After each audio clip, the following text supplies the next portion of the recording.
Good evening, everyone. If you can just afford us just one more minute, just to wait for a few more people to come in, and we will begin.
Right, let's begin.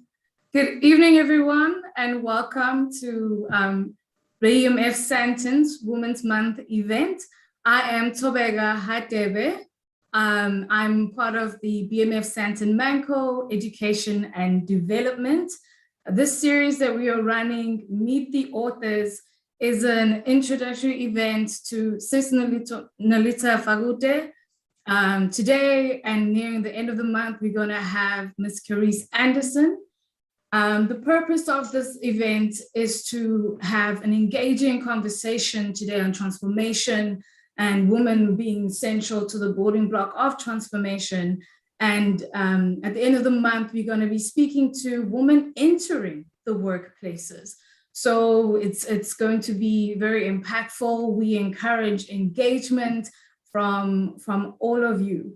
Sis Nolita Fagute is the author of the book Boardroom Dancing, and our host tonight, Dr. Sibongile Vilakazi, who is an intellectual who is passionate about transformation and organizational development, will be leading the conversation with Sis Nolita.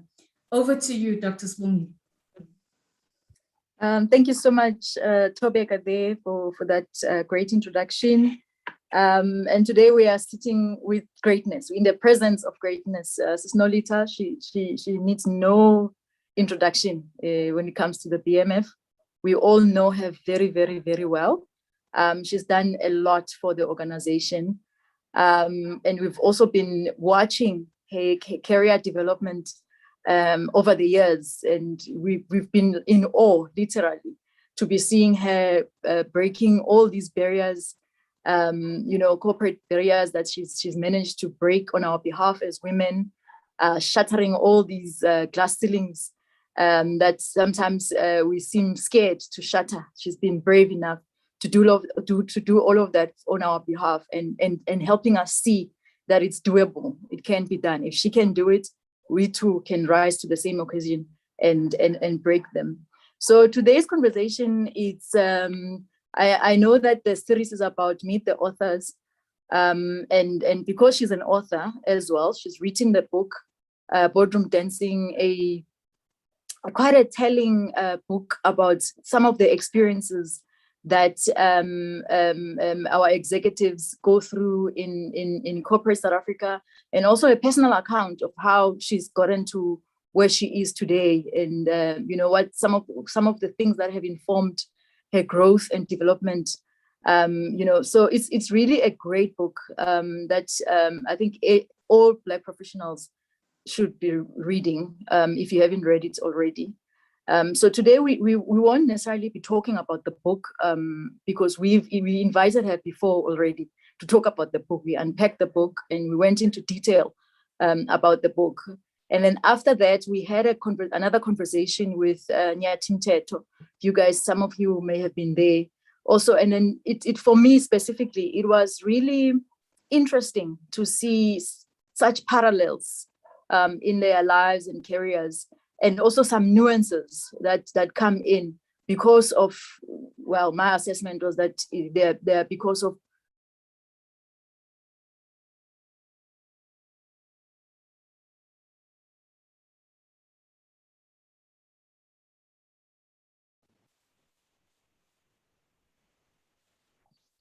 Apologies, Chair. I think you've muted yourself. Oh, I've said so much and no one can hear me. I don't know what I said that that no one heard. But I was basically saying that we welcome Sis Nolita. We're in the presence of greatness. We all know her very well.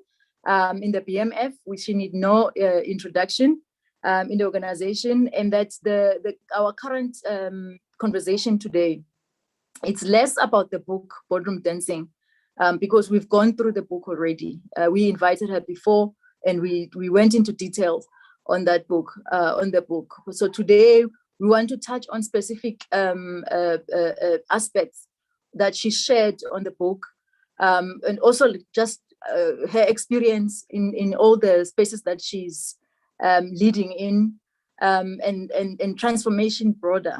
What do we need to be doing as a country, to help us achieve the kind of transformation that we want to see?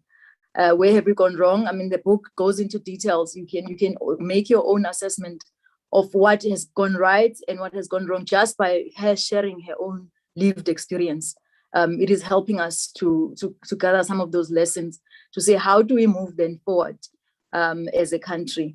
And before maybe we start, Nolita, I wanted to read an extract from your book, from Boardroom Dancing, the last thought that you share, page 215, towards the end. You say, while the work of transformation is continuous and iterative, and numerous paths can take us in the right direction, one thing of which I'm sure is that we will not arrive without an open and meaningful dialogue that can help us come to a shared understanding around our national values and identity.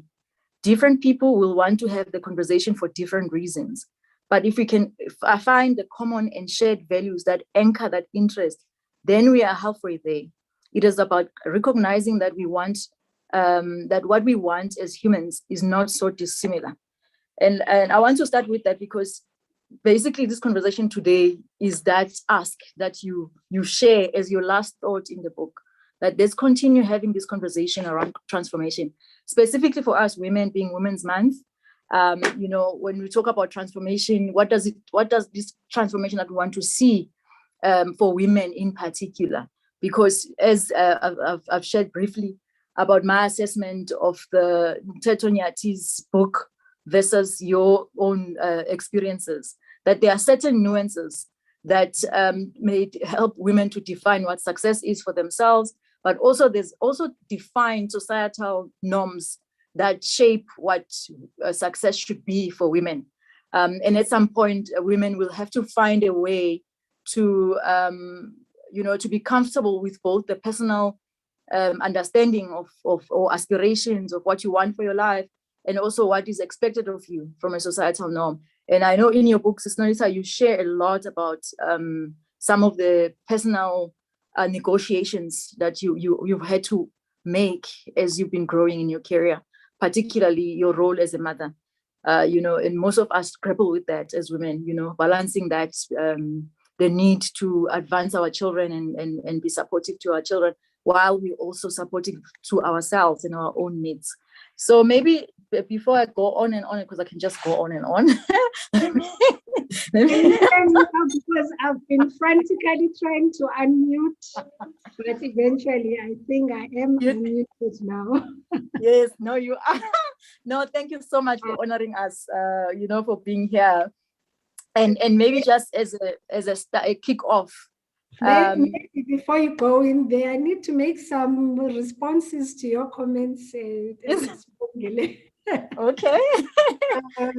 If I may, please. Yes, you may, please. First, it's to say good evening to everyone.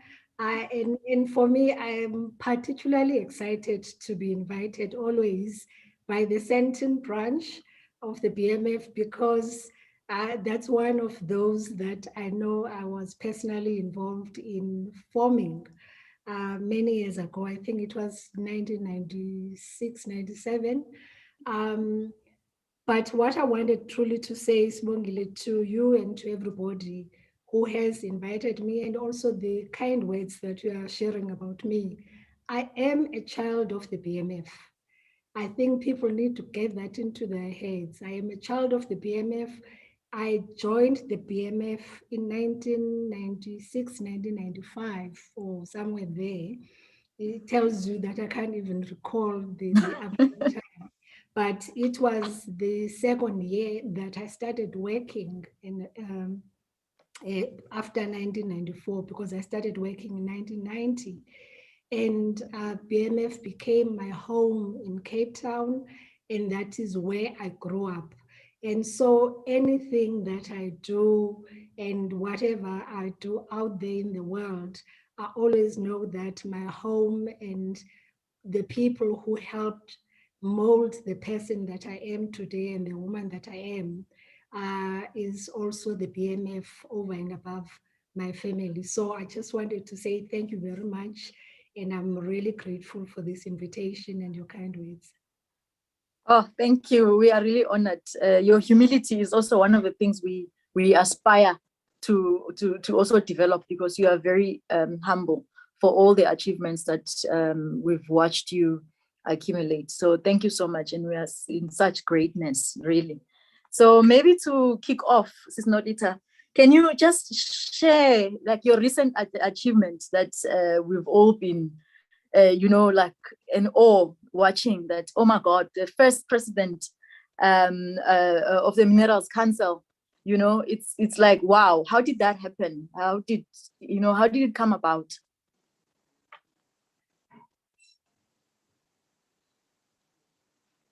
You are also still muted. Okay, I am now unmuted. Thank you. So the Minerals Council of South Africa is a business association, just like many other business associations in South Africa. So it's got members, and the member companies are about 35 plus, who are mainly large and medium-sized mining companies. And because of the role that I play within the company that I work for, Anglo American, and I then became a member of the board of the Minerals Council in 2020. And so out of that, when I joined the board, I was then invited to join the EXCO, which we refer to as the office bearers. At the time, the EXCO was led by the president of the Minerals Council, Mxolisi Mngcotsho. So I joined the office bearers, and within the office bearers, it's basically 4 people. So we are called vice presidents, and then we've got the president, and then the CEO of the company, Roger Baxter, being the other member of the office bearers. And unbeknown to me was the fact that this year, 2021, it was time for an election and a change of office. I knew there would be an AGM, but I hadn't realized that there would be this whole process. And in January of this year, the chair of the president, Mxolisi Mngcotsho, said to me, well, the AGM is coming and we are looking obviously at people who should be nominated for to be elected for the presidency. And I sort of said to him, I gave him a look and said to him, there are 2 people that I thought would, out of the EXCO, become the presidents. And one of them being Zanele Matala, and then the other one was Neil Froneman. And he said, all 4 EXCO members feel that they've been on the board for too long. They are done, and they are very happy to submit your name as their nominee. And whilst I was still arguing that, he said, well, it's not up to you. We will put it to members and obviously open up the nomination process. And the long and short of it was that I thought that situation was kind of dealt with elsewhere, and probably a month before May, which was now when we are preparing for the submissions for the AGM, then Kolisi called me and said, well, all I can tell you is that the nominations have come in. You've got the full support from all the members. There's no other nominee for the role of president. So please prepare yourself for the process. And so it's one of those that even though I was arguing and saying there are other women in mining who could be presidents of the Minerals Council, because that was my first response. And the process and the challenge was that if you are not a member of the board of the Minerals Council, then you cannot be elected to become the president. And it seems to be the story of our lives, isn't it? That as women, if we are not in a particular structure when it's time for elections, then it means you're outside of the game, so to speak. And so anyway, there are other women in the mining industry and are also on the board of the Minerals Council, but they all felt that with my previous experience of being in business associations, and particularly having been with the BMF as the president, that I would be most suitable to be the president for this period, which is the great honor and a privilege to be part of this moment. So that's how it happened. Oh, wow. Isn't it interesting that it's almost similar to how the president, the BMF president role also came about? It is, and that's why I'm mentioning, because reflecting on just how we as women get to be included or excluded, so to speak, in these processes has got a lot to do with how these associations and organizations are structured, whether it's the MOI or constitution or any other founding document that then inevitably make sure that whoever gets into the key decision-making position is someone who's been part of the process. And therefore, I continue to say to women and encourage women all the time that you've got to be in the game. If you are not part of the process, you are not going to be able to come through unless and until we change the rules of the game. But for what we're dealing with, there are certain processes that just by design will exclude you, whether you're a woman or a man, if you're not part of that process. And therefore, we do need to step back and reflect on how do we really become part of the process. Yeah, but I think it's also interesting in your case specifically because with the BMF president, you were the obvious choice as well. You find one, you were part of the process, but also it seems like there's something about your character or personality or your work ethic or whatever it is that you can attribute it to that makes people around you to feel like it's your time and you are the right person for this time and you are the obvious one that everyone supports you. In the BMF presidency, you were not contested as well. So even here, you were the obvious one. So that's quite interesting for me. Yeah, I would say every organization, being someone who's observed organizations over years and over my 30-year experience, you do realize that at any given point in time, when it's time to think about leadership, you also have got to think about where the organization is at from its own life cycle, and then decide who's the most suitable person to be part of that process, obviously acknowledging that you are the first amongst equals. Because as I say, in the Minerals Council and even within the BMF, it's not because at the time there were no other potential leaders who could have easily stepped into the role.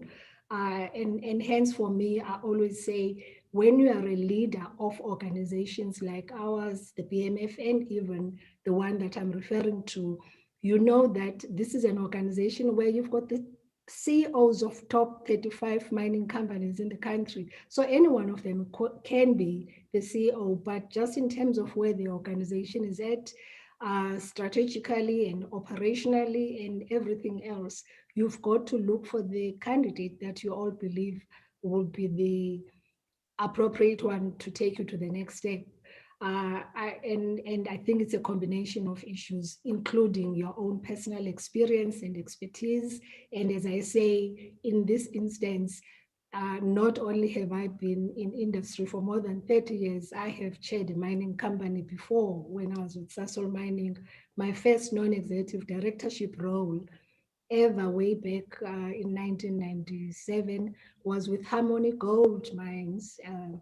And so your own experience in terms of your competence and also life experience, which includes the BMF, would prepare you for a position if you are ready. And also, more importantly, because of the topic that we're talking to, if your own personal appetite is such that at that particular point in time, you want to take on that particular challenge, because it's often about taking on the next challenge and understanding how best you would work with other people to deliver to that opportunity and the challenge at hand.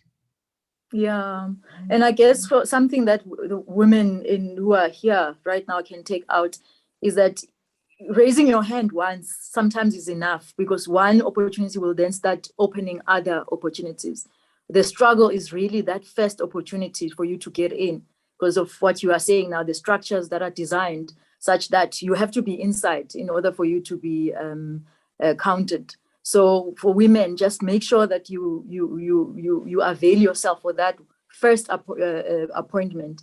Then everything takes on from there. Definitely, and I know we're not talking about the book, but I do say in the book that it's important that you find your way inside, even if it means you have to volunteer to take notes in some instances, or even if you just have to tell people that, I'm quite interested on this topic and, I would love to be part of it. Let someone know that this is an area of interest for you. So that when then they talk about possible people, then people won't say, well, we don't think she's interested because she's never even shown an interest. Not that you have to show, but I think as women, we are more often than not very reluctant to say, well, I'll volunteer, or I would like to be part of the process. I don't know much, but I'm prepared to learn. Whereas men tend to be much more open and volunteer, and also even their mentors or coaches, when they say to them, well, I think that's an opportunity you should consider. More often than not, the answer you will get from a man will be yes, whereas from a woman, it would more often than not be yes, maybe, or let me think about it. We're never really, even when we know within ourselves that this is something that I could do, we always have this issue of saying, well, I'm not sure whether I should be stepping up or putting my hand up for the opportunity. And the lesson has been that you do need to state that I am interested in these types of opportunities for what it's worth. Yeah. Well, we are talking about the book somewhat because we are touching on aspects of the book, and what you are saying now, for me, it's very true. And also, though, it reflects a certain way that women behave, and what I'm trying to ask myself now is this way of behaving also not needing to be integrated? If we're talking about diversity and we're talking about transformation and we're talking about being inclusion and all of those good aspects that we want to see as a society, then is it not right for us to start accepting people for what they are, or humans for what they are, and including them, instead of trying to make them to change or make them to assimilate into a specific process or into a way of doing things? Is it not then time for organizations to realize that women tend to not come forward, and it seems like it's something about them? So what else can we do to ensure that women come forward, or that women are also integrated? I think it's a very important question you're asking, because it's multifaceted. Remember, you can't change the rules if you are not within the organization. So you've got to be part of the organization, and then just as a member, as a starting place. And when you're the member, make sure that you acquaint yourself with the rules of the game, because how are you going to play a game that you don't even understand the rules of? And I believe that we tend to shortchange ourselves.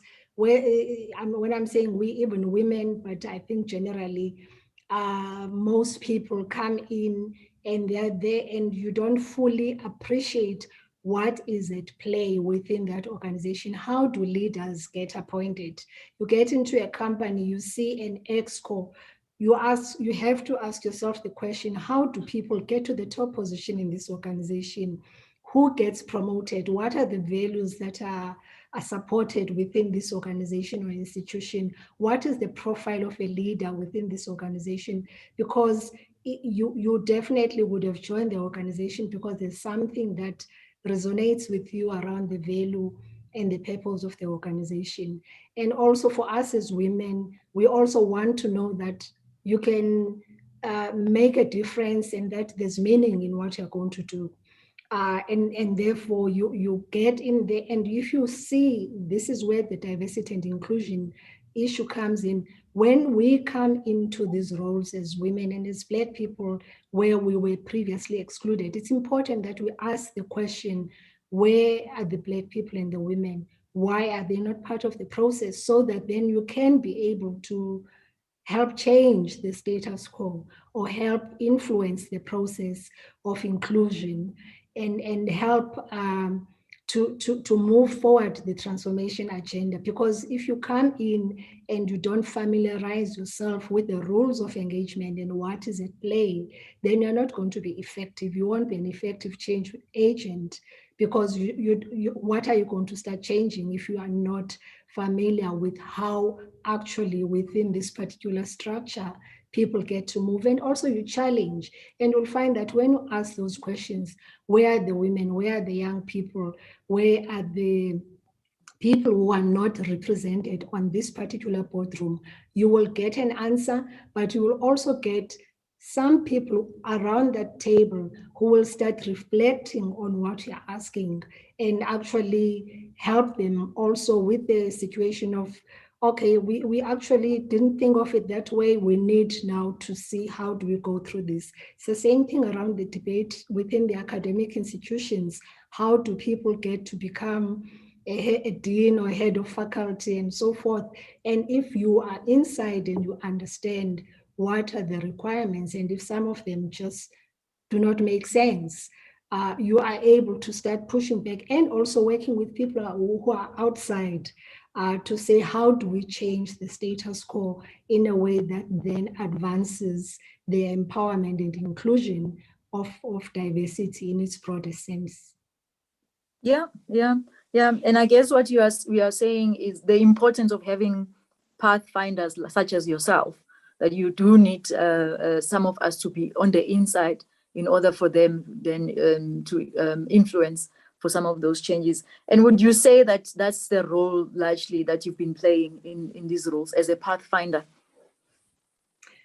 Yes, I would say that. Sibongile, and which was why I started by saying I'm the child of the BMF. I'm the product of the BMF, because by being shaped and influenced by the BMF in the main, but also the world that I lived in and I grew up in, I knew that when I got into any position, I was getting in there because either it was affirmative action or employment equity. And when you get into a role like that, then you understand that you are bringing with you an implicit mandate for transformation, for change, for representing the voices that are not there, and also making sure that you bring along others with you. And by doing that, making sure that you are opening the opportunities for everybody rather than just coming in and not doing anything, which is often the perception that people come in and do nothing.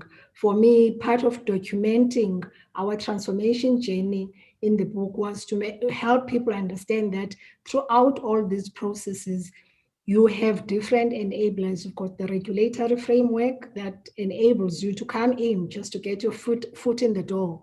And then you've got the organization that you represent. And then thirdly, you've got your own personal competence and what you bring to the table. And with those enablers and also your broader constituency, if I came into a conversation and I dealt with the situation as if I'm the only woman and the best thing since sliced bread, you leave behind a mandate and a voice of a constituency that is millions and millions, that when you're sitting there, you're not speaking for yourself, you're speaking there to deliver the mandate for other people, amongst other issues. And also I often say to people when they invite me to join, whether it's a board or any organization, and say, are you sure that you are looking for this person? Because the Nolita that you're looking for is a little bit complex, because I've got different facets. And one of those is that implicitly, I have in me the BMF mandate that is about transformation and change agent over and above the kind of social consciousness that my mother and my grandmothers embedded in me growing up. So if you are not ready for that type of Nolita, you may miss out on an opportunity, or you may find me to be very much of an irritation.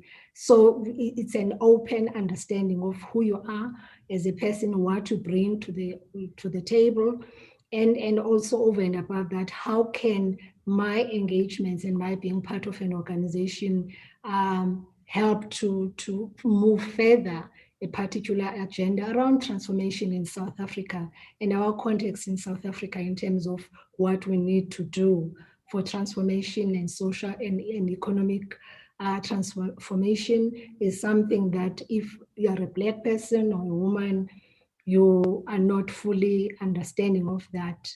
And any other agenda, you really would be misusing an opportunity that you have been given by your predecessors and by also the society that we live with.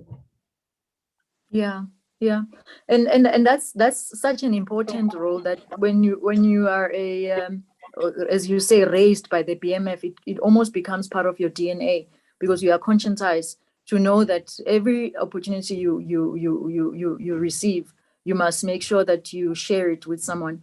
But how do you deal with the pressure that sometimes comes with that? Because people then sometimes feel that you are not doing enough, because maybe personally they are not feeling that they are being touched by what you have done. And you get these accusations that you come into these positions and then you are there for yourself or for those that are closest to you. How do you deal with that pressure, that as much as you are doing the best that you can, but then some people don't feel that best that you can? And I mean, this happens to everyone who is a pathfinder. You find yourself there and you're dealing with certain situations that others don't know of. And you're fighting fights that many don't know of, because they're not part of that, in that they're not in that space. And you are fighting for some people, but they still criticize you. How do you deal with that? That pressure will always be there. I'm afraid to say, and it's the reality, and I think rightfully so. That the expectations of those who are excluded from those who have been included is that there should be some visible or felt change just by you being there.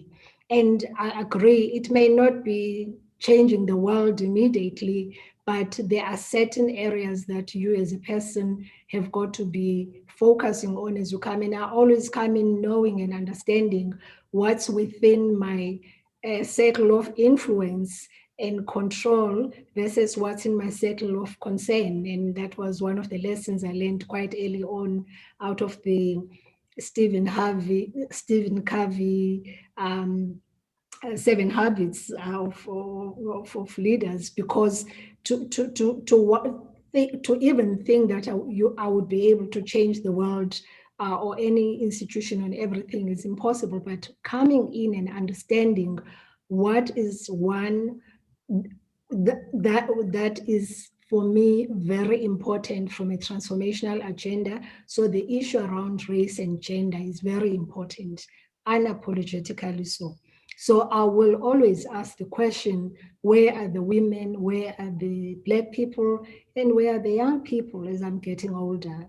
I'm in my late 50s, so I do ask about the young people because it's important to learn and to understand from them.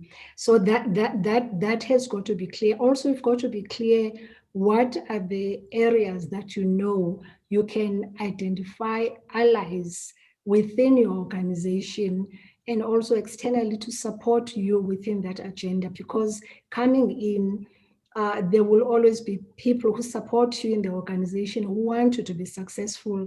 And therefore, when you reach out to them around what you are trying to do and achieve, and also they understand that your engagement is about changing, you find little resistance than a situation when you come in and you are just coming in and thinking that things are going to change. I'll give an example. When I got appointed in one other company before this one that I was part of, I had a conversation, a very in-depth conversation with a very senior leader in government, who said to me, this is a great opportunity. This company needs to change and transform, and you are coming in, obviously, with that mandate because you are coming in at a senior level. But can I please give you an advice? Just don't arrive there and fire all the white people, because you don't know where the keys of the safe are. First, find out where the keys of the safe are and what is the formula that drives the business before you even decide that, well, it's time for me to do things. And the reason I think we haven't challenged. because I was coming in as HR director, so I said, and truly I came in and I was, my predecessor, as part of the handover process, had done a whole skills matrix thing for me and also shown, worked out the total number of demographics, race, gender, and age, because they knew I was coming, obviously, so he was helping me with the process according to him. And one of the things he had said, well, we've got X number of white male who are 55 plus and they're ready to take a package, and we've worked out possibilities of a package, and there are the files for you. There were about 4 liver arch files waiting for me in my office, and one of them was just the induction pack. The other 3 were around the profiles of the people I was meant to be restructuring out of the organization. So I said to him, but I know nothing about this organization, so you'll need to give me a bit of time to understand first what's happening before I can say, yeah, I'm taking this to the board or not.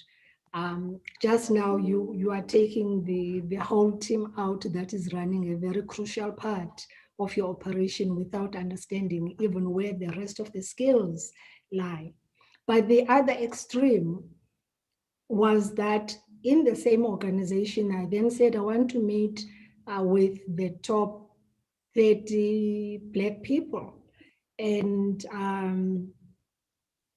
I received a list, and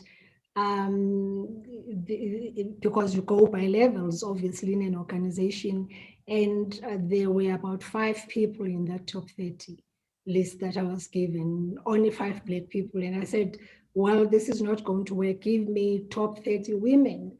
And I got the list of women, both Black and white women.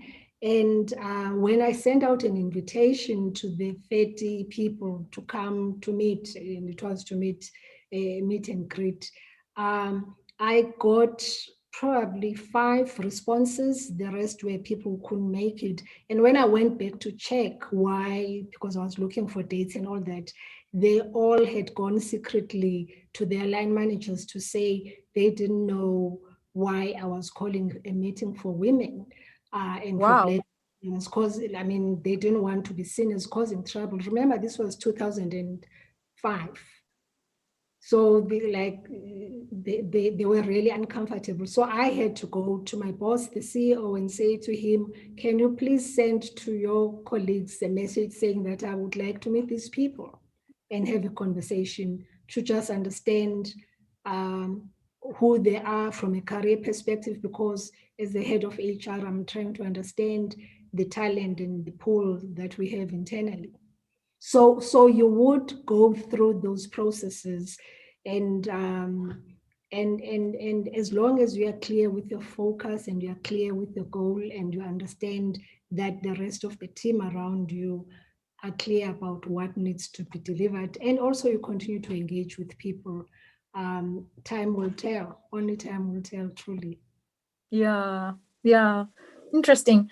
And also the role of exposure. I mean, you've touched on it, that sometimes women are excluded because they're not part of the structures, so they're not exposed.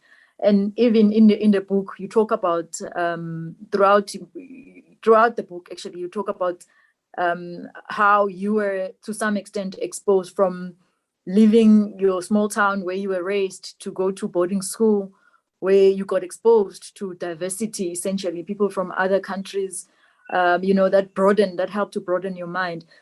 How do we emulate some of that? Because for some people, it won't come natural that they will get these opportunities, or they will get the exposures that some people will have. How do we make sure that we broaden the sense of exposing people to opportunities or to difference, to open their minds as well? Yeah, I think we probably are talking about different periods of time. I mean, in the era that we live in, I think there's actually more exposure than less. People can access media, social media, TV. So the aspirations of a young girl in the rural village are much more higher, and I think different than probably they were for me when I grew up, because at least they see TV, they can see what's happening in the world, and they want more. And the challenge and the opportunity for us is, how do we make sure that we include them by participating in the school career guidance conversations, go back, plow back, but also the education system has got to change. There's a part we can all play as individuals of plowing back into the communities and the schools we went to, but also the education system has got to be structured such that it helps young learners understand the options and the possibilities and the opportunities from a career perspective, and also from a professional life perspective, early enough for them to make the choices quite early. Our education system still, we lament the fact that it still prepares young people for university and therefore a CV and therefore employment. It's not preparing you for entrepreneurship and for you to look at how can I be able to be a business leader that is not necessarily going to rely on employment but can employ others. How can I get a technical skill? So we do need, there are various things we have to do. There's a role for all of us. And I continue to say, you can't boil the ocean. There are too many challenges, but each and every one of us have got a sphere of influence and control, and there are things we can do. There are things we can change in our own roles. As an HR person, I'm using that as an example. Your organization should be such that you ask the question, where do we recruit for bursary holders to start with? How do we recruit for young people to even access career guidance opportunities? Do we have people who go to these schools, and do they go to as many schools that are diverse as possible, or we go to the same old schools? So those are the kind of questions as a leader you have to continuously ask. and not only from a challenging perspective, but also from a perspective of helping people understand that you can look at the world in a different way, and do things differently. And yes, you are empowered as a leader to make those decisions, even if it's a small budget that you have, your small budget that you have, you need to make a decision. Do you spend it on a golf day for a few people who are not going to be needing the exposure, or you say, let me use these few rands to have a multiplier effect so that the golf day can raise funds for a process that will expose young people to the careers in the industry or opportunities in the industry, or it's a coaching session, whatever. But let's think outside of the box, because when you are a decision maker, it means that you also have to, you are setting the rules, you are writing the rules and rewriting the game plan. And people must always think about, how do I really turn this around, not use the same old framework that has always been used. Yeah, brilliant. Ladies and gentlemen, we're also taking some questions from the floor. Some people can raise their hands and we can acknowledge you. And then I can see there's also quite a few comments that are being made on the chat group. So maybe if we can just open for a few questions to be asked, Ayanda, if there are any questions from here. Yes, thank you, Chair. So I'm just going to look at some in the chat. First one is from our Deputy President, Tasneem Fredericks. So she is saying, this is a great event, what a process, Nolita, raising to the challenge and delivering on the opportunity.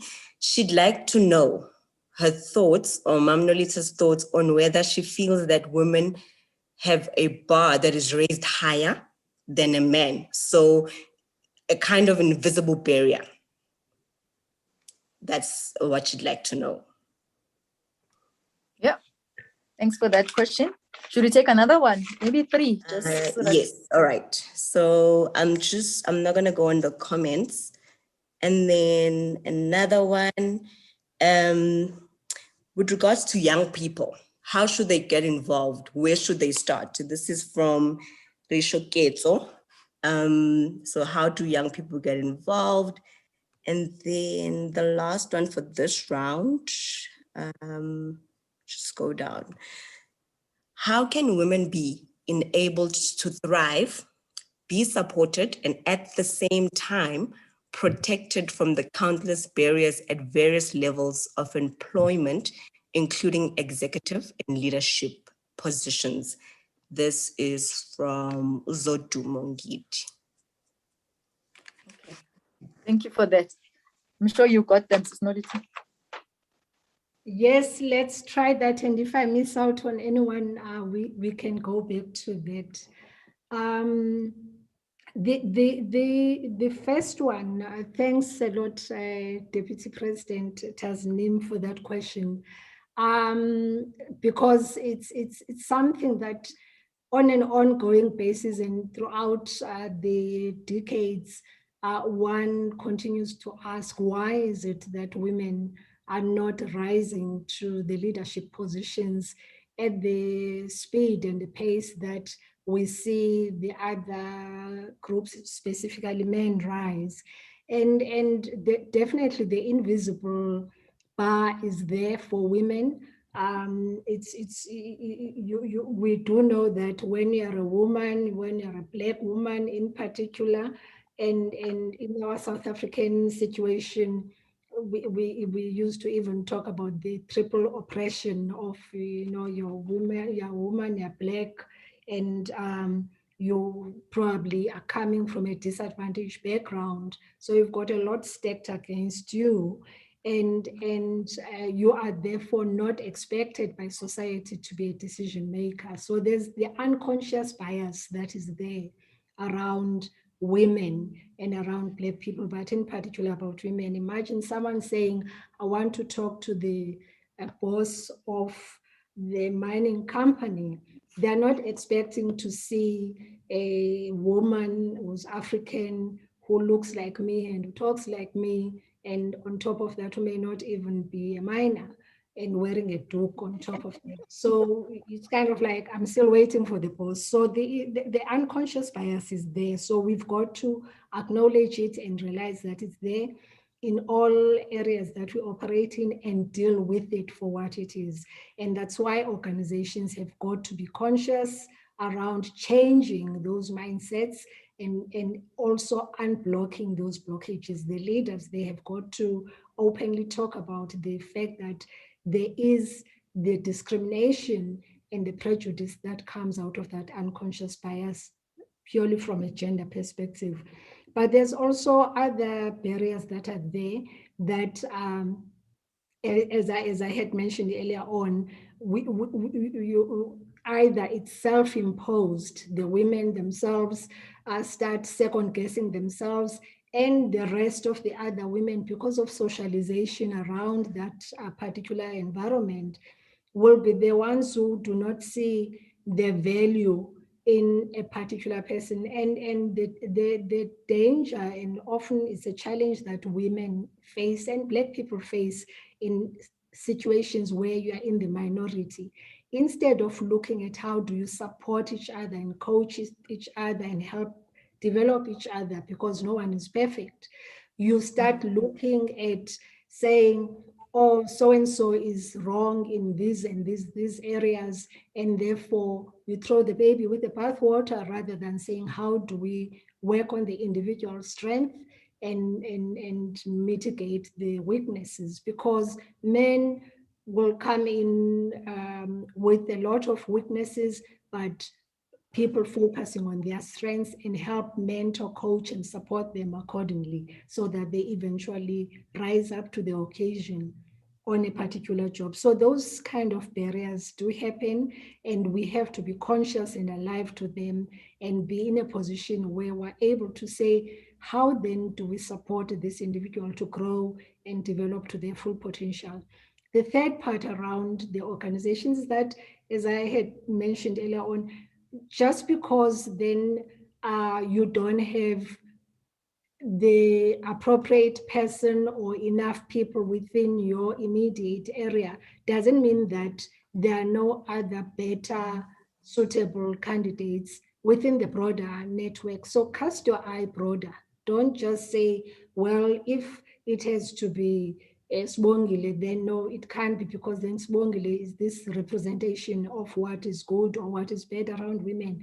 That is one of the undermining tools that are used by society and by men when they want to truly undermine the gender transformation agenda. If we truly want to look at the gender transformation agenda, we will say there should be others, and let us look and identify a pool of people that then, amongst those, complementing each other, not everyone is going to be on the same level, but should be suitable, and therefore support them towards the position that they're at. There has got to be a competence, there has got to be capacity and capability, but also there has got to be political will from the people who are making the decision to appoint the person. In organizations like BMF and business associations, the political will sits with the people who nominate. It doesn't sit with the individual who wants to be there, because I could sit here and say, I really want to get into this position. But if my peers, if my colleagues, if my associates who are meant to be nominating me are not nominating me for whatever reason, and not even giving me the honest feedback around why they do not believe at this particular point in time I'm the right person for the role, but rather decide to play different dynamics, then it becomes a systemic issue rather than a principle and in principle issue. So we've got to continue to help each other understand our unconscious bias and also the conscious ones, and challenge those stereotypes when they come, and also look at how we develop each other. And I'm responding this way because I wanted to cover also the issue around how do you get young people involved into roles and opportunities. It's the same. It's about leaders, all of us asking the question around representation. Where are the young people? Where are the women? Where's the LGBT community? Where are the people living with disabilities? Where are people who are thinking differently? Because cognitive diversity is also very important, to have people sit around the table. We could be all women or we could be all Black, but if we're all thinking the same, we know what happens. We will all be making the wrong decisions. We've got to look at people from a board composition who are complementing each other's skills and abilities and competencies. And young people have got to have a voice and be part of that process.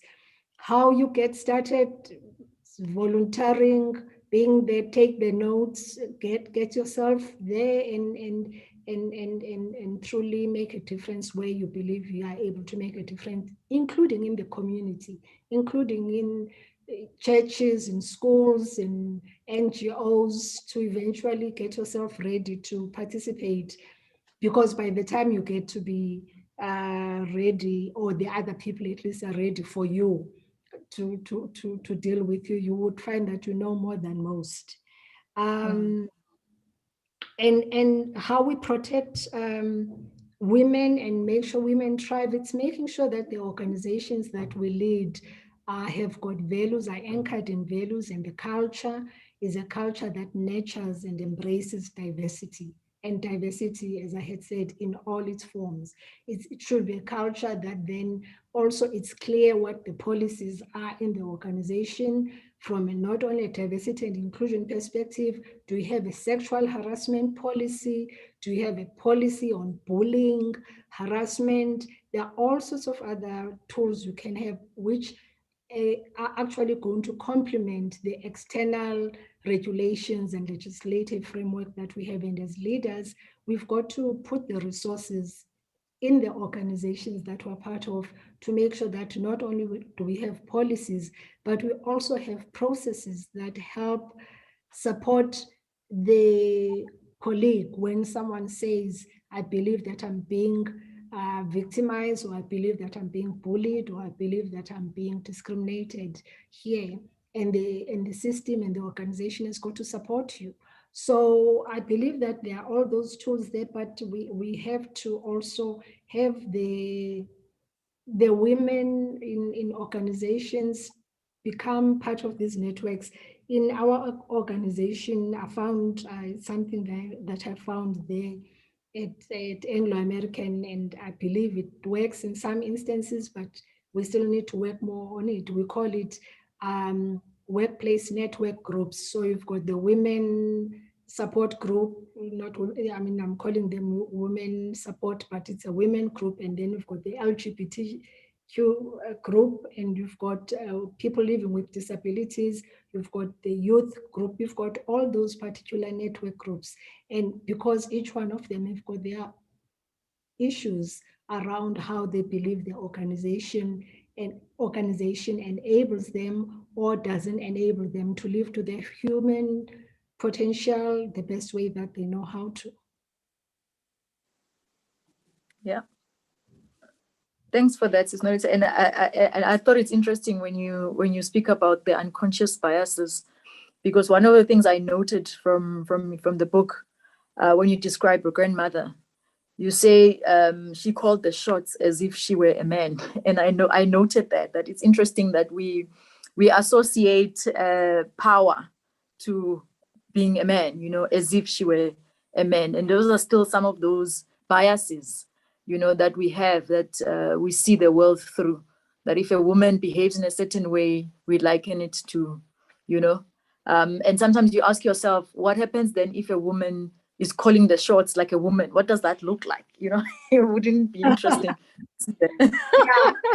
Yeah. I'm so pleased you asked that, because I must have deleted that paragraph several times, trying to describe the essence of my grandmother, and kept on thinking, but okay, this is now, remember I'm writing this in 2017, and I'm reflecting on my own views of my grandmother in the early 70s.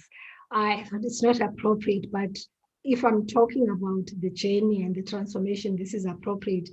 And the point is, even for my generation, the word ambition was almost like a swear word. If a woman said, my ambition is to have a career, it was like you're an evil woman. You know, how could your ambition be to have a career rather than to have a husband who's going to look after you?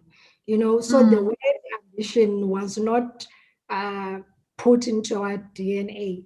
And women who were single for whatever reason, whether they were widowed or divorced, and in my family, the women were widowed. My grandfather had passed away. So my grandmother had, I believe, even when my grandfather was alive, been a business leader. And my mother was widowed at 28 years old. So women who were running their lives and society's life and everything, they were called the women who called the shots in life. And because they called the shots, they knew that to live with the advantages of that and the disadvantages, but you know what you stand for and what's important for you, and you go for it. And it's important, I believe, as we move forward, to change that narrative and actually say, you know, women can be anything, and they call the shots in whatever area of choice in their lives, because also it's been an issue around the choices that women are making consciously or unconsciously about their own careers, about their own personal goals and aspirations, in support of the family or not in support of their partner. The choices that women have had to make about parenting, whether if you are in a relationship that you are co-parenting and the other parent is playing their role so that you are able to live to your full potential and do the things you want to do, or you are in a situation where you realize that as a parent, I'm the single parent, even in a relationship where I've got another partner. Those are some of the issues. So the narrative is changed, and also not just by us using the words, but by making sure that we normalize the situation. Women who are assertive still are seen to be aggressive rather than assertive. We do know that kind of language, and we've got to challenge those stereotypes. That's why training around these issues in different organizations and companies is important, so that you definitely mind your language, you mind and understand the words we use, because there's power in the words that we use. And if we use words without thinking what lies behind them, and help people decode what is in those words and what it means when it comes to women and Black people, then we will not be able to change the system, because we've got to change the system and make people aware that they're using words and language that is not appropriate. Yeah, very true. I don't know if there are any hands. If there are people that wants to ask their questions, they can raise their hands. I can't see any from where I am. Chair, I don't see hands. No, I end up seeing any. But there is another question. Okay. Yes. So in the chat, yes, Andre Young would like to know if Sis Nolita can please share the spiritual knowledge that she thinks contributed to her career improvement and her triumphs. Okay. Is it only one question? Yeah, the rest are comments. Let me check. There's one that just came in, but it looks like that is the only question. Yes, Chair. Hi, okay, great. And the Andre Young is my brother, Andre Young from Cape Town. So the spiritual knowledge, let me not use the knowledge, but more for me, the practice is that as a person, I look at myself as a holistic human being, and it's work in progress on an ongoing basis. There's the personal side, there's a professional side, then there's the spiritual side. And that spiritual side is about not just religion, because when I start unpacking my religious journey, I really understand that I've got different processes there. I was born in Anglican. My grandmother's church in the yard was Presbyterian. I went to a Seventh-day Adventist school. I came back out of that into university, and I go to church as and when I believe it's appropriate for me with my relationship with God. But having said that, I do know that there is a higher being, and it's not only God, it's about my ancestors, it's about the higher beings that are out there. So I anchor myself in different ways around my own spirituality. And I believe that also helps to anchor me wherever and whichever area I get into.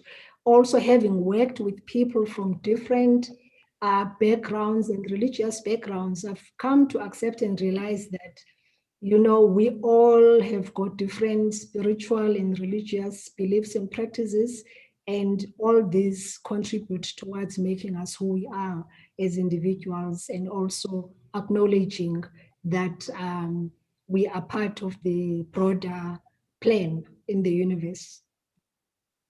Yeah, and that's so true. And maybe following up on that is the concept of understanding our own power as individuals, and specifically as women, because we are not entirely powerless as individuals or as human beings. There's always some control that we have, and there's always some power that we can use to change our situations around. And for women being nurturers most of the time in our roles, I mean, it's not a standard, but it's often the role that we tend to play in society. How can we use that role to instill certain values that will enable our society to be propelled forward? For instance, when you look at your own journey, including the journey of Mteto Nyati, the role of the women and mothers or grandmother in both your lives, you know, in enabling you and driving a certain work ethic, a certain value to serve, you know, that later on in life has helped us, some of us who are now looking up to you for having those kind of values. How can we maximize on that as women? Yeah, so it's this whole issue of us being seen and perceived to be nurturing and nature and all embracing. It's important if you do have that particular competence, because it's a competence. It's something that you learn over time, that, you know, you've got to take charge of your life. It's what my grandmother did. It's what my mother did. They took charge of their lives, and that gave them power. And that's the power that allows you to make decisions and calls that are in the interest of yourself and your family.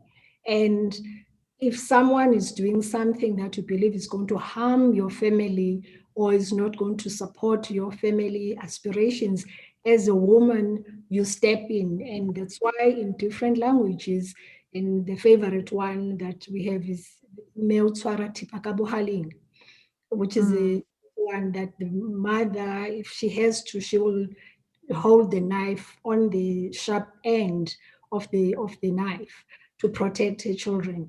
It's because you've taken charge and given yourself the power to do things that you need to do. It's not. I don't believe it's because, well, you are born to be nurturing. It's because this is what you need to be doing. What I have tended to do, and I learned to do over the years, was realizing, because it was instilled in me as an 8-year-old, that social solidarity is important. You can't believe that you are going to live successfully in isolation. Growing up in a rural area, in a village where my mother and grandmother had ran a shop, so you knew that there were people who did not have whilst there were others who could afford to buy food and others didn't have, and therefore your responsibility was how do you also help others in the process.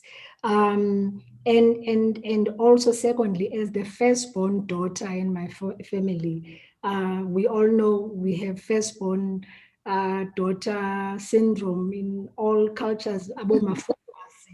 You know, once they start saying mama, it's got positive connotation and real great power, whilst it has negative connotation. You know, Mafungwa is a direct translation, not direct, but it's direct translation is the one whose name I swear on. And more often than not, it will be your eldest sister. So people will say, I'm giving you my word. I will do the right thing. I swear on my sister's name. So that's Mafungwa. And my family instilled that in me at an early age, because my mother would say, your father is gone. You are the Mafungwase. I expect you to represent our family, even where me as a married woman, I'm not allowed to go in the crawl, in the family crawl, because when they're having the traditional ceremonies, she's not allowed to go there. But as a firstborn daughter, I could be allowed to go in there and pass on messages or represent my mother one way or the other. And that has got a lot of responsibility, because you've got to represent people appropriately. You've got to handle people's dignity and also respectfully talk to the elders. But also Mafungwases can be very mischievous, as we know, about Dadobao and all the Makazis who can really be problematic.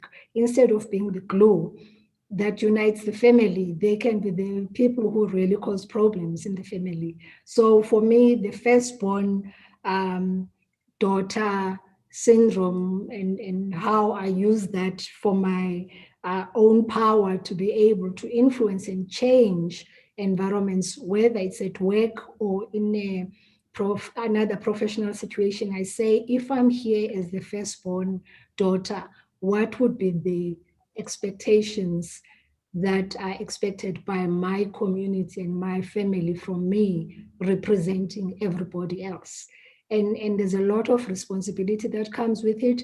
And also there's a lot of power that comes with it, because it gives you that mandate that I spoke about, the implicit mandate. It gives you the confidence to speak with confidence, because I know I'm speaking on behalf of the others who are not there, either because they're not allowed to be there or they just happen not to have been there because of circumstances. And the Mafungwase role, I think you've played it so well, though. We all look up to you, because I think you've internalized it. And I mean, if we look at your career, even it's clean. You know, we never hear anything shady about Sis Nolita. It's always like beautiful things, clean things. So you've really honored that, Mafungwase. So, and thank you so much for that. And maybe also going into some of the guilt that women often carry. I mean, you touched on it briefly earlier on about the choices that we make. You know, the choice between being a support structure to your husband versus going full on in achieving your career goals. You know, how do we manage that kind of guilt? Because, for instance, when you also look at the Mteto Nyati story of his wife in the background, who seems to be always there, you know, as this pillar. And it makes you wonder that as this pillar, what does she do for herself? You know, what is her career? But because obviously the book is not about her, so we don't get to hear that. But what we see is the prominent role she plays in his success. And then when we look at you, we start wondering, who is the pillar for Nolita? You know, who is the support structure? Because she seems to be the one who's breaking barriers. She's out there, and yet there isn't this constant other that is being spoken about that is helping to push her. Well, how do you manage that? Those guilt that I'm going all out, going for my career, sometimes neglecting, not necessarily neglecting, but not being there for my children. Well, the support structure for me has always been there. If it doesn't come very clearly in the book, it's because most of the time it was just not appropriate to put through the different people. But certainly, I do acknowledge and do state the fact that having a solid support network around you is one of the most important things you can do for yourself. Whether it's friends, whether it's close family, whether it's partners, whether it's communities that you are associated with, and including the people that help you at home. Because to raise a child, truly, in my experience, it does take a village. At any particular point in time, you are looking for support and help, and support in different ways.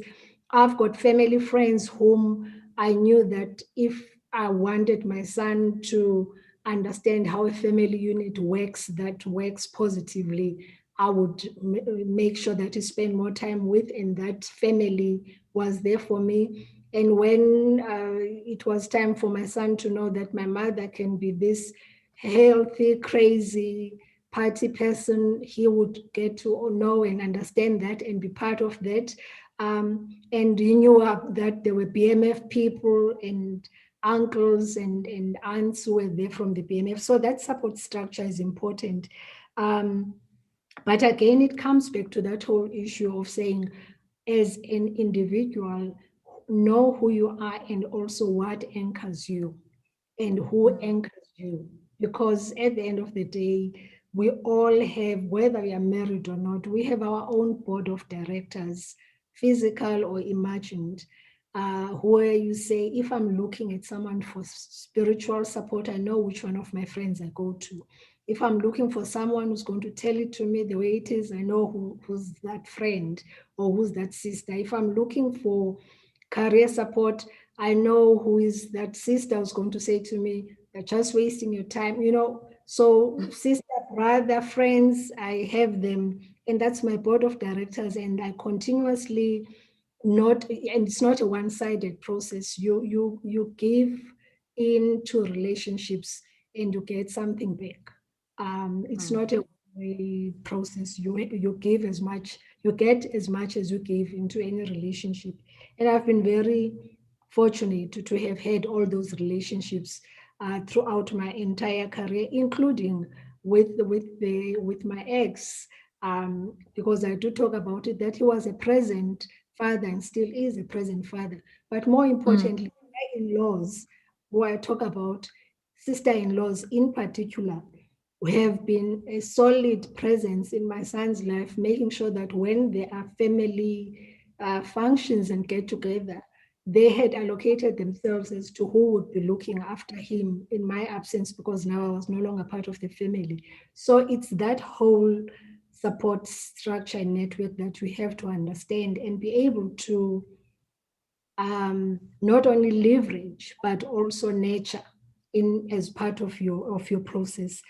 Sorry. But I know the point around saying, then how do you survive the guilt? It's accepting that I'm saying survive the guilt, because the guilt can be tough and it never ends.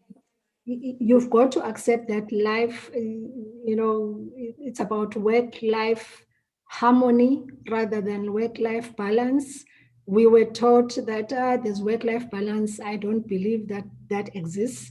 It's a harmony. The different aspects of who you are as a person have got to be in harmony at any particular given point in time of your life and your own personal journey. Sometimes I'll be career focused, sometimes I'll be more socially focused, sometimes I'll be more spiritually focused in my personal journey.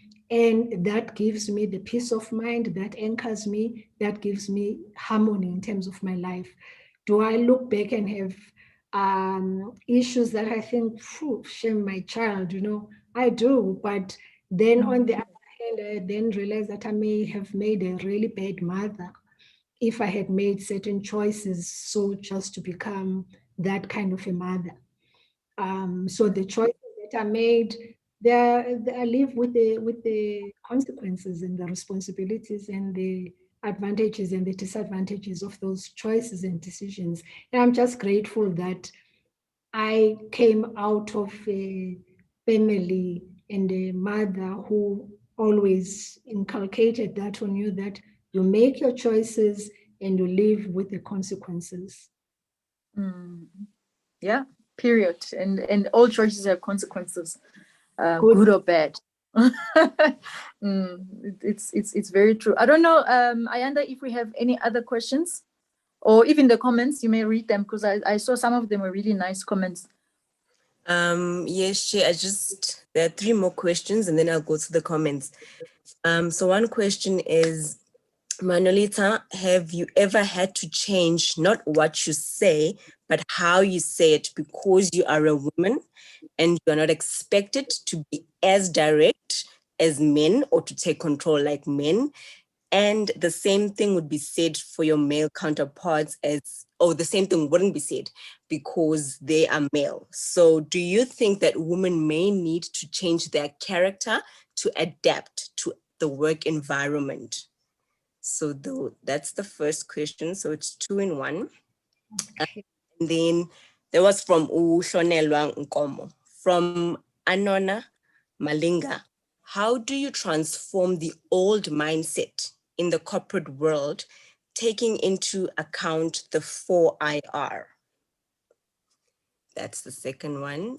The third one, what is the best advice you could give us young women to succeed professionally and as business owners, especially when getting into non-executive board positions? So that is from Trifina. I don't know, Jay, if you want me to take, there's another question. So 4 questions, and then maybe we can move to comments after that. Okay. All right. Actually, there are more questions, but let me just Okay, go. then let's move. If there are more, then we'll have another round. No problem. Thanks, Chair. Okay. Thank you. Let's see where we are. So the title of the book is called Boardroom Dancing. And I thought it was appropriate. It was also to indicate the fact that in different boardrooms, there are different cultures and there are different styles that are happening within any organization.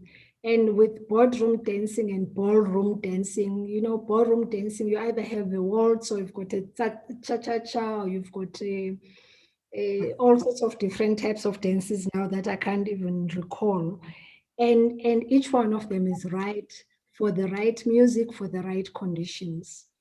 And so it's very important that when you get into any conversation with any individual, with whatever situation, you've got to read the context, you've got to understand what is at play here, who are the decision makers, how are decisions made, what is the tone that is here, and understand how do you then become part of that process, because you may actually find that you don't like the tone, you don't like the language, as we were saying earlier on, you don't even like the music that's being played. And if that's the case, how then do you start looking at how do I change this music and change the tone and even change some of the language that's here? And so for me, I think the ability to listen more to what is not said rather than what is being said by people, I think it's a skill and a gift I've had over time to just use my 2 ears and less of my mouth, because by not saying much, sometimes I get to learn more just by listening to people. And I'm saying this because on the question of have I had to change what I say and how I say it, depending on situations, yes, I've had to do that several times, and depending on the situation. And I remember very clearly my first big role of managing people. I had a team of about 6 people or so that I was managing. and it couldn't have been as diverse as any. I mean, as I had a gentleman who was a Muslim gentleman, I had an African gentleman, and I had two white women, and then the other were black women. And my team at some point in one of our open conversations, because I like open conversations, said to me, but you do not talk to bra so-and-so the way you talk to others. And I said to them, but Mr. So-and-so, that's why I call him Mr. So-and-so, because he's a respect, is the gentleman. You know, we all know we're calling him Mr. So-and-so because the gentleman. So imagine if I want to get something out of him, if I'm going to be talking to him the way I'm conversing with you now, as this 35-year-old woman, she's going to look at me and believe that I'm the most disrespectful person he's ever had. But so each individual you engage with according to their own unique nuances and what you know will give you the best benefits out of that conversation. That's been my style, and I'll continue to be like that. If you come to me with a particular posture and tone, then I understand that's where I have to connect and engage with you. If you being a mafungwase, that's very easy to do. I can my tone, I can put in the middle, and I know which shoes to wear for which meeting. If I have to wear my boots to kick butt, if I wear my stilettos to be delicate, I do that. If I want to wear something else to be comfortable, I do that. So you've got to know yourself. You've got to use your own voice appropriately in the way that it works for you. And again, around the boardroom dancing, the perception that we had when we went into corporate, all of us was that we are toying to get responses. And the question for me was, how do you toy in a boardroom and still get the results? Obviously, it's a different type of toy. And hence you have to identify the culture that's there and also what would be the most effective dance that you have to make for your voice and your position to be heard in a way that is going to deliver to the goals that you're looking to achieve. And it's the same comment I would make for people who have got aspirations to be non-executive directors in different types of companies, because as you come into any boardroom, you come with your core competence. It could be finance, it could be legal, it could be HR, it could be ICT. But when you come with all that competence, all of you sitting around the boardroom table, how do you then complement each other by making sure that you are asking the questions from your perspective in a way that is not only confident, but also that is congruent with who you are and what is important for the organization. It's also important that you understand the people around the table in terms of their own style, so that we are also part of that conversation. It won't help for you to come into an environment and just jump in without fully appreciating what is at play here, because you end up self-sabotaging rather than really adding value and complementing what is being discussed, or actually putting a different perspective. And a good chairperson of any organization speaks less and listens more, and also they bring in the voices of the people who don't talk a lot. There are people who come into a meeting and they talk all the time, and there are people who don't speak, but when they speak, the kind of wisdom and insight that they bring on the topic, it's such that you want to always hear their views and perspectives on particular topics. So that is how you will find your own competence. Besides the fact that you read your board pack, you prepare as much as is possible, you spend time understanding your sector and your industry, and also understanding how you can truly sharpen your own skills by bringing lessons learned from one industry into the other, because obviously you can't be a non-executive director in a competing sector. You've got to be in a complementary sector.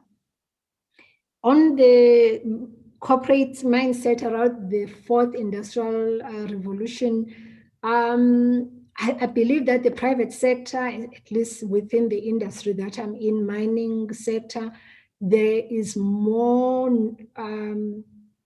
that is being done around innovation and technology, because we've always been an industry that needs to mine safely. So technology has been used for safety purposes, but also technology has always been used to mine in a way that is much more efficient, so that you don't waste resources.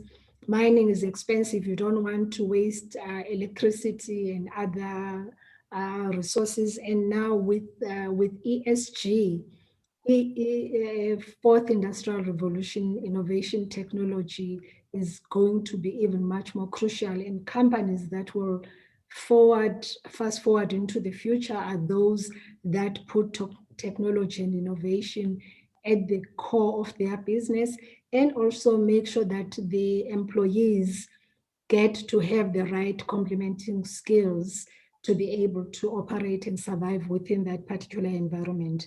Also, the fact that we have had the unfortunate situation of COVID in the world in the last 18 months, technology has really been put in the forefront of everything we do, from how we work, where we work from, and also just how we use technology to be much more efficient and effective. No, thank you so much for that, Sis Nolita. And I must say, I've noted what you are saying about adapting and understanding the language or the dance that is appropriate for the environment that you're in. And I'm asking myself right now, the difference between adapting and assimilating, because for some of us, I mean, myself included, I've often felt that the corporate life, being a Black female, expected me to assimilate. And I didn't like that. And it's one of the reasons I decided to jump out and leave. But what you are highlighting now is a different concept, a concept of being flexible and of having enough humility to put the other's needs so that you understand how to work with them. Instead of seeing it as I need to assimilate in this environment, but owning that and taking power over that you addressing the other person's needs does not necessarily make you any less. I don't know if that's how you are positioning it, or you have a different understanding of the two terms that I'm often grappling with. Very pleased that you've raised that, because assimilation is not what we want, which is why I keep on going back to the issue of knowing who you are, what you stand for, what values are you driving for in the organization, and what is it that from a personal perspective is a non-negotiable.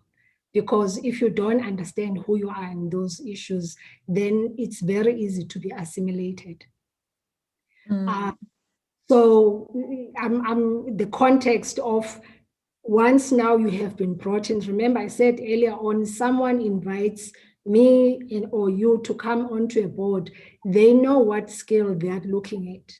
And you've got to remind them, that's why I remind them and say, when you bring me along to join your board, you do know that I'm going to ask you questions around transformation. I'm going to ask you questions around people. I'm going to ask you questions around broader society issues.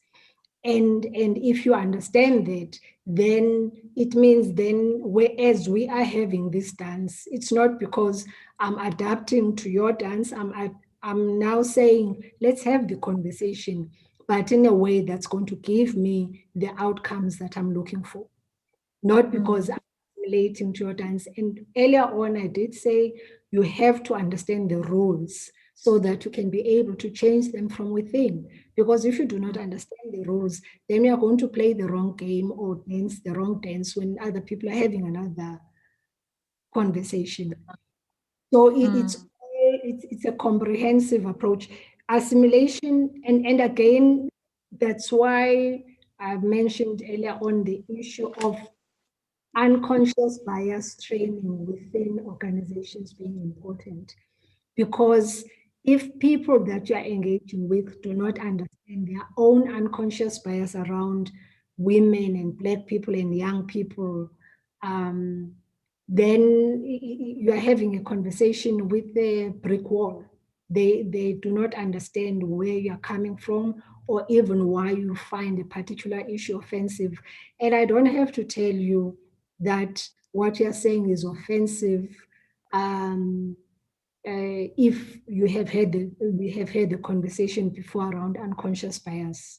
And I don't have to stand on the table and jump on the table and toy on the table to tell you to go and find the nearest place to hang yourself. I can always tell you to go and do that without me standing on the table. So it's what is appropriate for me. It's what is authentic for me as a person. So you've got to find your voice and you've got to find your style in a way that's not compromising for you and in a way that's not going to make you look back and say, I've been assimilated. And it's important also that you always bring in people with different perspectives and viewpoints, because you don't have all the answers all the time. I could be sitting in a conversation with my colleagues and then go to another meeting and someone mentions something and it makes me reflect, because I'm thinking, why didn't I think of that? And it means that I've been part of that group for such a long time that you start having the blind spots around issues and you start having blind conversations around issues. What you have to continuously do is to expose yourself also to different environments, which is why when people say, oh, but you are in so many boards, for me, it's about my own development, because the kind of language and engagement that I find in a financial services environment and the tone in that boardroom is different to what I would find in a mining environment and also in a retail or an ICT environment. Just the culture in those organizations will be completely different, but the values should be congruent with who I am and what I stand for. Yeah. And use the values to anchor your conversations, who you are and what the organizations claim to stand for. Then you'll be able to challenge the organization authentically. If the thing about values of most companies, we can Google now, there's certainly 5 or 6 values most companies would have. 3 of them are mostly common. One of them will be people. People, something, a value around people. And you need to read the words behind the value, because it's either saying people, the culture, or it's about diversity. Challenge that in your conversation. What do you mean about people and what it stands for? There'll always be a value about customers, how you engage with customers and why they're important. Then ask the question, how are we dealing with our customers? Is it congruent and in line with our values and what we believe in? And the third other value that we'll always get is around shareholders or stakeholders. Most people talk about stakeholders.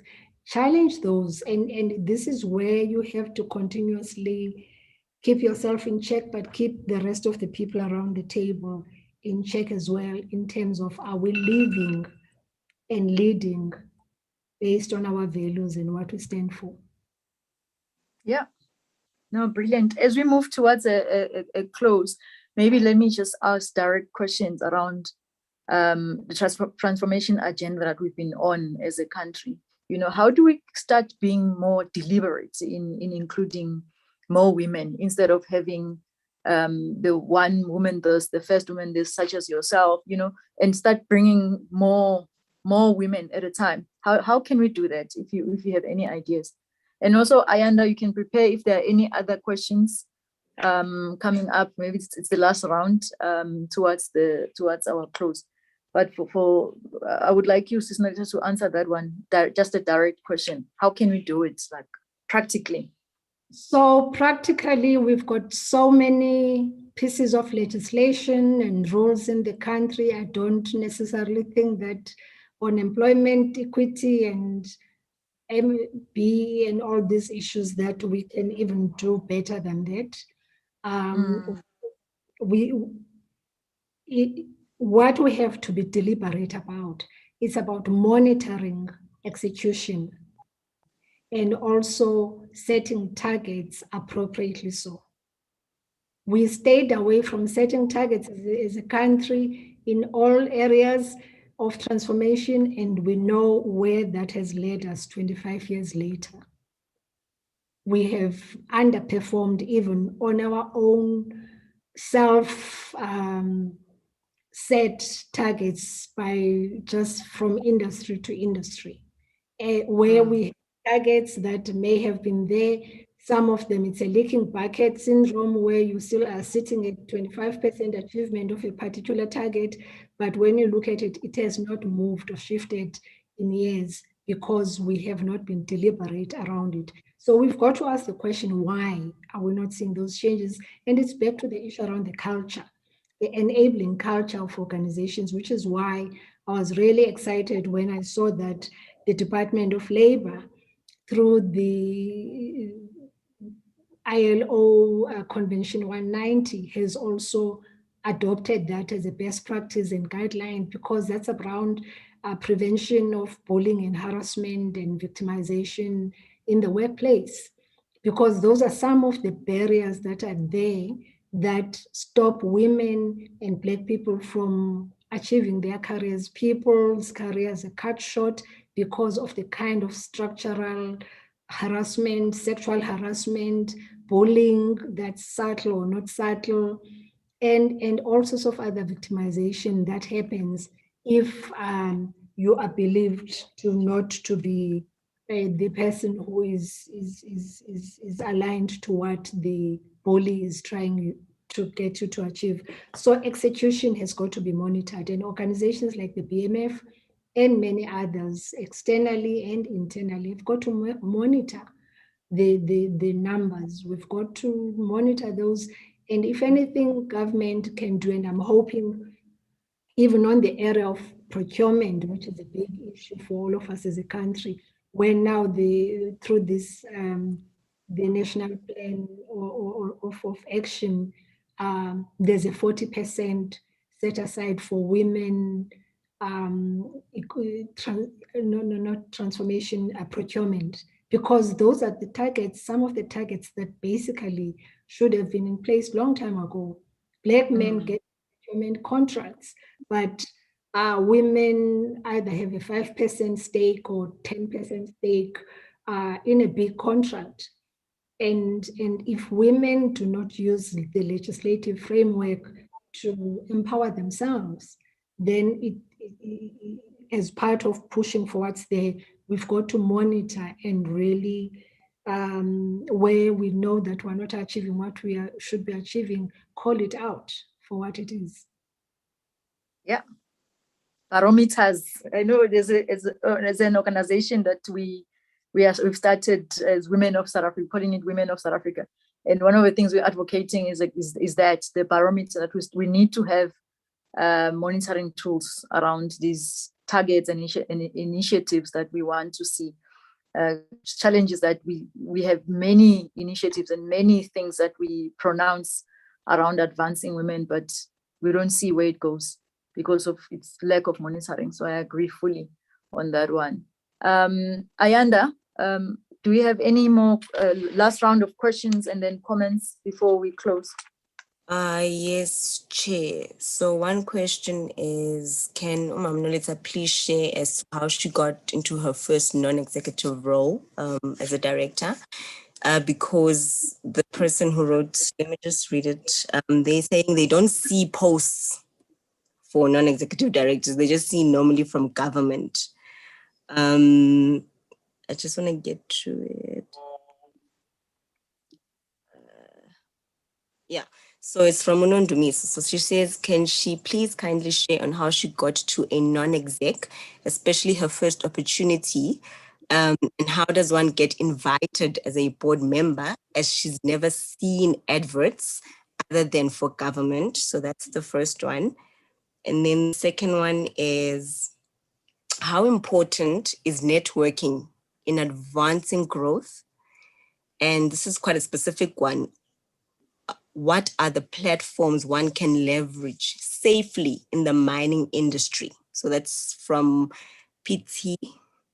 And then one last one, Chair. This is from Uhlonelwa Nkomo.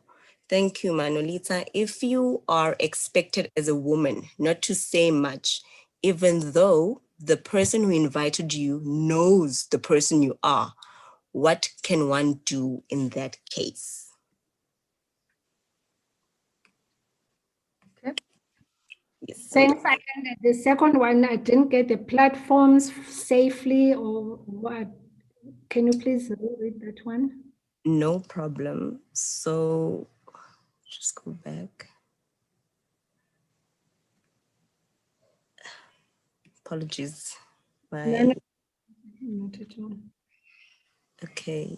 It says that what platforms can one leverage safely in the mining industry? This is for purposes of networking in advancing their growth. Okay. I hope I understand that, but I will attempt to respond to that. Thanks, Ayanda. No problem. Yeah, so I had my first non-executive director role in 1996, as I had indicated.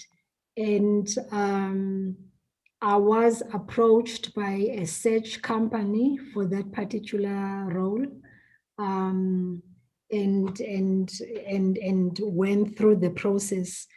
But obviously, at the time, a lot of our names as Black people and Black women in particular, who were being approached by the search companies on behalf of a company, came to their attention because you were either a member of the PMF or you had some visibility of some sort in a company. So the search company would do that, or more even scary at the time, we used to call it the old boys network. People say, well, I met someone at the golf club, or I met someone at a particular place, and therefore please check them out, and then your name would come through that process. Things, however, have gotten much more better over the years, at least I would say in the last 10 years to my experience, that the nominations committees of boards have been much more structured in terms of how they approach the issue of board appointments. They would obviously talk to a search company, but also talk to organizations like your IODs and others to make sure that you do get everyone within a particular group of skills and competencies that you're looking for, and then go through that particular interview process. And there's been much more bigger rigor that's there, much more detailed rigor rather than bigger, detailed rigor around casting the net wider in terms of people coming onto the board. The big question more often than not that is asked when people are looking at bringing someone onto a board after, the basic stuff that has been assumed, your competence, your experience, and your know-how, is the culture fit with and complementing the board members. So that whole issue I was referring to of how do you complement each other on the board, the unique skills, the diversity, not only of gender, race, but cognitive diversity, so that then you are able to bring something different and a different voice to that particular board. It's part of the process. The private sector, as far as I know, hasn't advertised much. I haven't seen much adverts around non-executive directorship roles, but definitely if you are interested, you need to put your name forward to the search firms and say, I am available for a non-executive director position, should there be one, and obviously your name would go through that process, or somebody else will mention your name and then you go through the interview process. We have often said as the BMF, this was one of the reasons why at some point we were looking at setting up our own search company, that it would be important that the BMF, with its broad membership base, that when there are vacancies and opportunities, especially for boards and key positions, we as the BMF can also be able to forward names to those different companies and organizations as part of introducing new names and new voices and new faces. And again, you can't have so many board positions. There are so few of you. You've got and the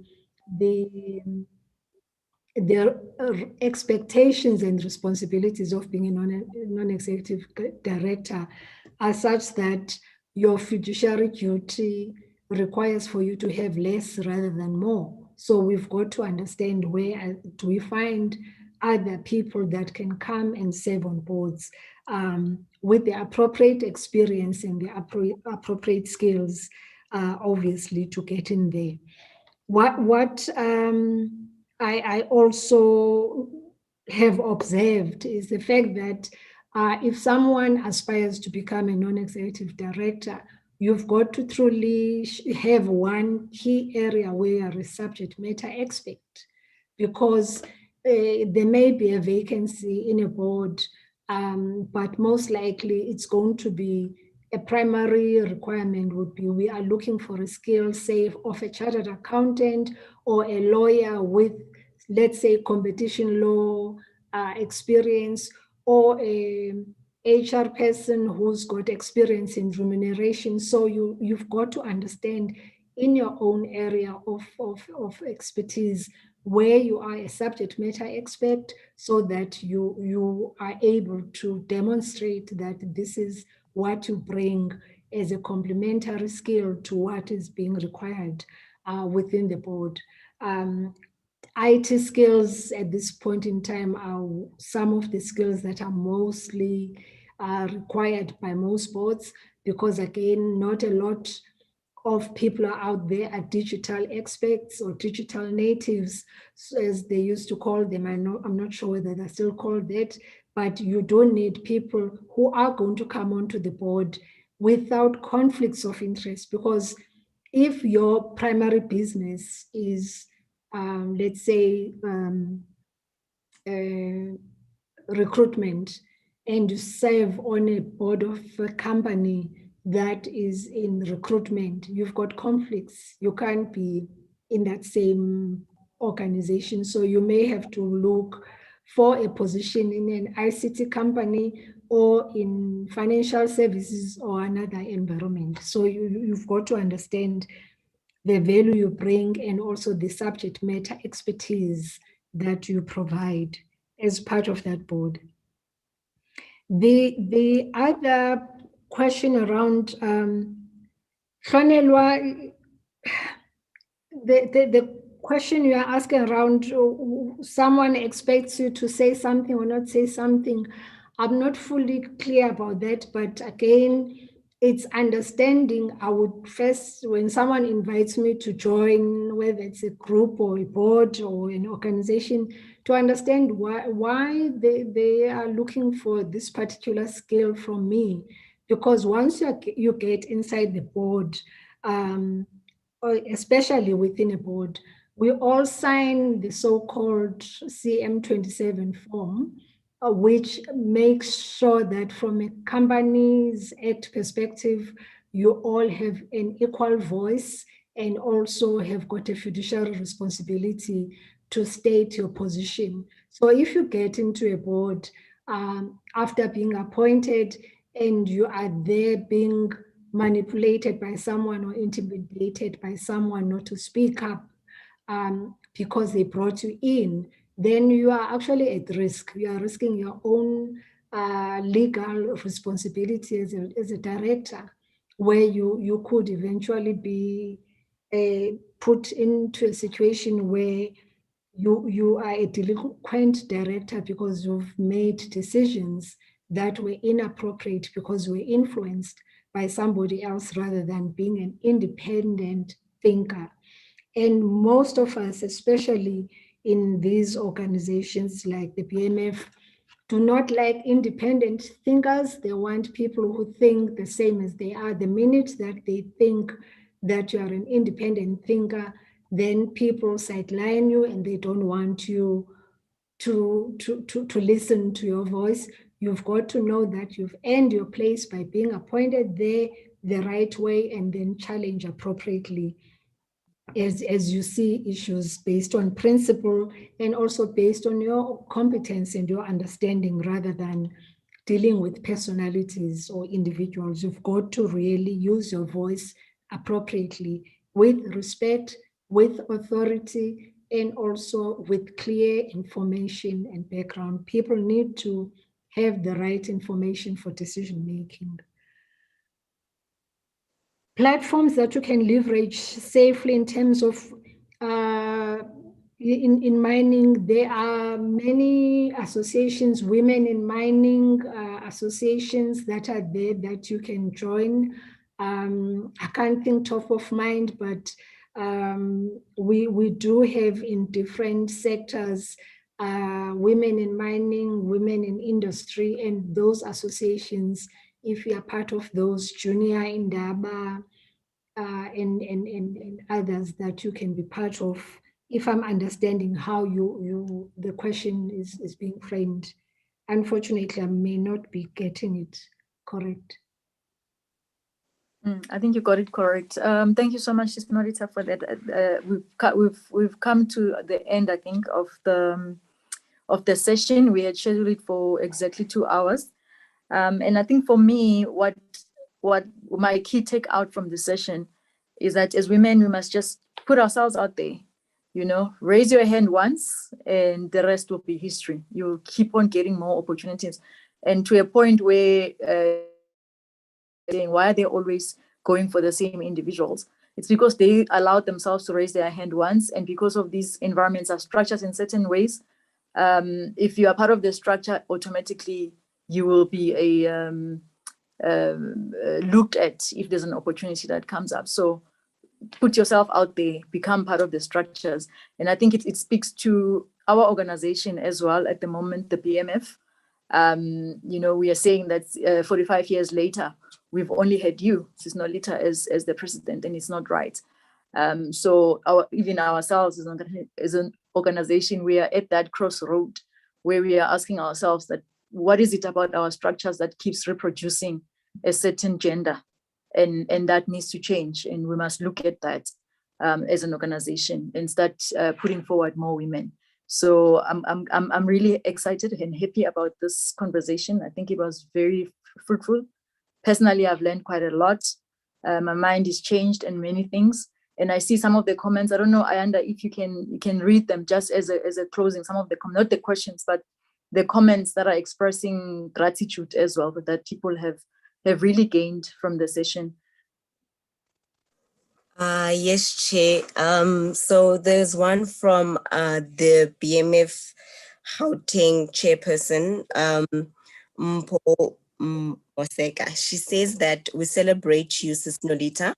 Having worked as an engineer in the mining industry, I know what a giant step this is for the industry body, which is testament to the caliber of your leadership, which was speaking to the beginning of the session. There's also another one from Ntombentle, which I think is quite amazing. And it says, we come as one, but stand as 10,000 in the rooms we walk into. I'd also like to share one from Uhlonelwa, which says, this is quite a powerful engagement. Manolita doesn't only talk about transformation, but has also been part of the action behind it. And she attributes her introduction to the BMF to Nolita, and says that she ensured that when she was in Sasol, when she worked there, transformation was realized. I also want to read one from Hendrina Kanyile. She says that, thank you for walking your talk, Sis Nolita. You've been a constant and staunch supporter of the BMF Young Professionals Development Program. We salute your leadership. I think those were quite great, Chair. I don't know if you'd want one or two more, or it's fine. No, unfortunately, we can't read all of them. It's always the case with this kind of sessions. We can't read all the questions and all the comments, unfortunately. But I think we get the gist. All of us are really appreciative, Sis Nolita. Thank you so much for affording us the opportunity. We are really growing and learning from you. Thank you profusely. Thank you very much. Thanks a lot for the invitation. And I always feel re-energized after engaging. I've also learned a lot just in terms of how one can be even much more effective. And I'm grateful for all the comments, and Sis Hendrina and everyone. Thank you very much. And I wish you all the best, and stay safe and stay strong. And let's keep going. There's so much more still that needs to be done. And I look at everyone and know the competencies that are there in women of South Africa and also women in the BMF. And I know that we can be any position that we wish to be part of as women broadly. But more importantly, we've got to make sure that we support each other and champion each other in presence, in absence. Always ask the question, where are the people who look like me, who talk like me, who sound like me? And because if you do not ask that question, it's part of really not liking who you are as a person. The more we are around that table, the more effective we can be. And yeah, true. There's power in numbers, so we must always be many. Let's not be excited for being the only person at the dinner table. We must invite more people. Thank you so much, Sis Nolita, and to all our members. We really appreciate you coming here and enjoying this session with us and learning with us. I know that some of you are not necessarily Sentient branch members, but you are affiliated to BMF somehow, or you're part of another branch, or part of another province. Thank you so much for joining us. And please look out for the next sessions that will be coming up. I think, I'm not sure about the date. Let me not say the date yet, but there will be another session coming out soon. Please look out for that. It will be advertised in due course. But thank you so much for being with us on this session today. Bye.